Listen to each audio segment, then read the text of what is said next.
உலகனைத்தையும் ஆளும் உன்னதராம் ஆண்டவர் ஆட்சி செய்கின்றார். ஆண்டவர் ஆட்சி செய்கின்றார். உலகனைத்தையும் ஆளும் உன்னதராம் ஆண்டவர் ஆட்சி செய்கின்றார். ஆண்டவர் ஆட்சி செய்கின்றார். ஆண்டவர் ஆட்சி செய்கின்றார். பூவுலகம் மகிழ்வதாக, திரளான தீவு நாடுகள் களி கூர்வனவாக. மேகமும் காரிருளும் அவரை சூழ்ந்துள்ளன. நீதியும் நேர்மையும் அவரது அரியணையின் அடித்தளம்.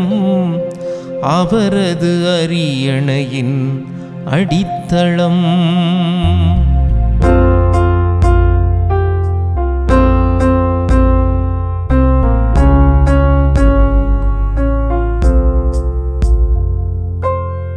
உலகனைத்தையும் ஆளும் உன்னதராம் ஆண்டவர் ஆட்சி செய்கின்றார்.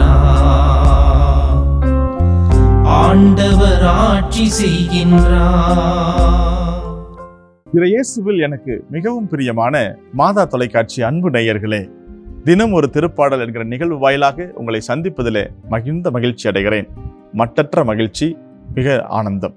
அன்புக்குரியவர்களே, இந்த நாளில் நாம் திருப்பாடல் 97 தியானிக்க நமது திருவை நம்மை அன்போடு அழைக்கிறது. உலகனைத்தையும் ஆளும் உன்னதராம் ஆண்டவர் ஆட்சி செய்கின்றார் என்கிற அழகிய ஒரு தலைப்பை கொடுத்து அந்த தலைப்பில் நம்மை சிந்திக்க, இன்னும் அதிகமாய் ஆழமாய் தியானிக்க நமது திரு அவை நம்மை அழைக்கிறது. திருப்பாடல் 97 அனைத்திற்கும் ஆண்டவர், அரசர், ஆண்டவர் என்பதை மிக அழகாய் நமக்கு சுட்டி காட்டுகிறது. ஆண்டவர் உலக அனைத்திற்கும் அரசராய் இருந்து வழிநடத்துகிறார் என்கிற ஆழமான ஒரு நம்பிக்கையை இந்த திருப்பாடல் ஆசிரியர் வெளிப்படுத்துகிறார். இவர் ஒரு மிகப்பெரிய புகழ்பெற்ற திருப்பா எழுத்தாளர்கள் ஒருவர் என்று விவிலிய அறிஞர்கள் கருதுகிறார்கள். இப்படியான ஒரு சூழ்நிலையில் ஒரு அழகான இந்த திருப்பாடல் 12 வசனங்களை தன்னகத்தை கொண்டிருக்கிறது. இந்த 12 வசனங்களும் 3 பகுதிகளாக பிரிக்கப்பட்டிருப்பதை பார்க்கிறோம். 1 முதல் 6 வரை உள்ள வசனங்கள் மிக அழகாக ஆண்டவர் மாட்சியுடன் தோன்றுவார் என்பதை வெளிக்காட்டுகிறது. 7 முதல் 10 வரை உள்ள வசனங்கள் ஆண்டவர் அனைத்து தெய்வங்களுக்கும் மேலானவர் என்கிற உயரிய கருத்தை வெளிப்படுத்துவதை பார்க்கிறோம்.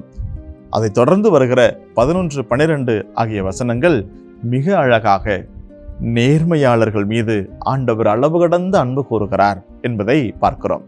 இந்த 3 மைய கருத்திலே ஆண்டவர் அரசாட்சி செய்கிறார் என்கிற மிக மிக உயரிய தலைப்பை கொண்டவராக இந்த திருப்பாடல் இருப்பதை நம்மால் காண முடிகிறது. அன்புக்குரியவர்களே, இந்த திருப்பாடலை இன்னும் கொஞ்சம் ஆழமாக சிந்திக்கிற பொழுது ஆண்டவர் அரியணை ஏறுகிறார். அரசாட்சி செய்ய அவர் தன்னையே முழுவதுமாக கையளிக்கிறார். இந்த மக்கள் மீது நீதியோடு வழி நடத்துகிறார் என்கிற அழகான கருத்துக்களை தன்னகத்தே கொண்ட கருத்து செறிவுமிக்க ஒரு திருப்பாடலாக இந்த திருப்பாடல் அமைந்திருக்கிறது.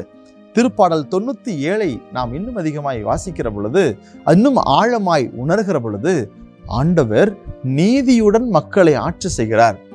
மற்ற எல்லா தெய்வங்கள் என கருதப்படுகிற அனைத்தை விட நமது ஆண்டவர் எல்லாவற்றிற்கும் மேலாக இருக்கிறார். அரசர்களுக்கெல்லாம் அரசர், ஆண்டவருக்கெல்லாம் ஆண்டவராய் இருக்கிறார் என்கிற உயரிய கருத்தை இந்த திருப்பாடல் வெளிப்படுத்துகிறது. சரி, ஆண்டவருடைய ஆட்சி எப்படிப்பட்ட ஆட்சியாய் இருக்க போகிறது? ஆண்டவருடைய ஆட்சி எதிரிகளை அழித்து கட்டுகிற ஆட்சியாக இருக்க போகிறது. ஆண்டவருடைய ஆட்சி எல்லோருக்கும் நீதி வழங்குகிற ஆட்சியாக இருக்க போகிறது. ஆண்டவருடைய ஆட்சி தீமைகளை அறவே ஒழித்து கட்டுகிற ஒரு ஆட்சியாக இருக்க போகிறது என்பதைத்தான் இந்த திருப்பாடல் 97 ஆழமாக பதிவு செய்கிறது. இப்படியான ஆண்டவர், எல்லாவற்றிற்கும் உயரிய ஆண்டவர், நீதியோடு மக்களை வழிநடத்துகிற அன்பான ஒரு செய்தியை இந்த திருப்பாடல் நமக்கு வெளிப்படுத்துகிறது. அரசன் எவ்வழியோ மக்கள் அவ்வழியே இருப்பார்கள் என்று நாம் யோசிக்கிறோம். அந்த ஒரு வார்த்தையை நம்பி நீங்கள் நினைத்து பாருங்களேன். நமது அரசர், நம்மை ஆட்சி செய்கிற அரசர் எப்படிப்பட்ட அரசராக இருக்கிறார்? நீதியுள்ள அரசராக, எதிரிகளை அறவே ஒழிக்கிற அரசராக, தீமைகளை எப்பொழுதும் நம்மை அண்டவிடாமல் செய்கிற அரசராக இருக்கிறார் என்று சொன்னால் நாம் எப்படிப்பட்ட மக்களாக இருக்கிறோம்? நீதியை நிலைநாட்டுகிறோமா என்ற ஆழமான ஒரு சிந்தனை நமக்குள்ளாகவே ஒரு கேள்வியாக ஊற்றெடுப்பதை பார்க்கிறோம். அன்புக்குரியவர்களே, நாம் நீதி உள்ளவர்களாக இருக்கிறோமா? எனக்கென்றால் ஒரு நீதி, பிறருக்கென்றால் இன்னொரு நீதி என்கிற ஒரு மனநிலையில் நாம் வாழ்கிறோமா? எனக்கு சரி என்று பட்டது பிறர் அதையே செய்தால் அது தவறு என்று சுட்டி காட்டுகிற பழக்கம் கொண்டவர்களாக நாம் இருக்கிறோமா? ஆண்டவர் நீதியுள்ளவர்களாக இருக்கிறார் என்று சொன்னால் நாம் நம்மிடம் இருக்கிற தீமைகளை அறவே அகற்ற தேவையான முயற்சிகளை நாம் செய்கிறோமா? அல்லது தீமைகளை எல்லாம் நாமே கூட்டி சேர்த்து பத்திரமாக வைத்துக்கொண்டு, இதோ ஆண்டவர் எனக்கு இந்த பாவங்களை கொடுத்து விட்டார், தீமைகளை கொடுத்து விட்டார், நோய்களை கொடுத்து விட்டார் என்று நாம் புலம்பிக் கொண்டிருக்கிறோமா?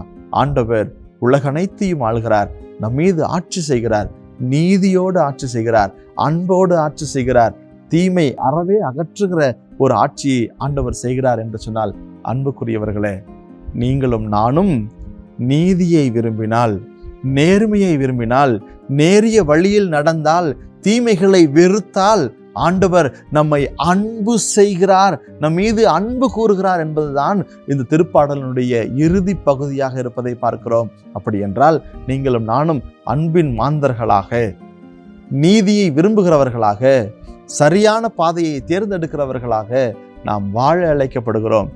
அரசன் எவ்வழியோ மக்கள் அவ்வழி. ஆண்டவர் நீதியுள்ள அரசர், நாம் எவ்வழி? செபிப்போமா. ஆற்றலின் நாயகனே இறைவா, உம்மை போற்றுகிறோம், உம்மை புகழுகிறோம். நல்ல ஒரு அரசராக எங்களோடு இருந்து எங்களை வழிநடத்துகிறீர். சரியானவற்றை நாங்கள் தேர்ந்து கொள்ள எங்களுக்கு உதவி செய்கிறீர். பல நேரத்தில் தீமைகளை தேர்ந்து கொள்ளுகிறோம், உம்மை விட்டு விலகி போகிறோம்.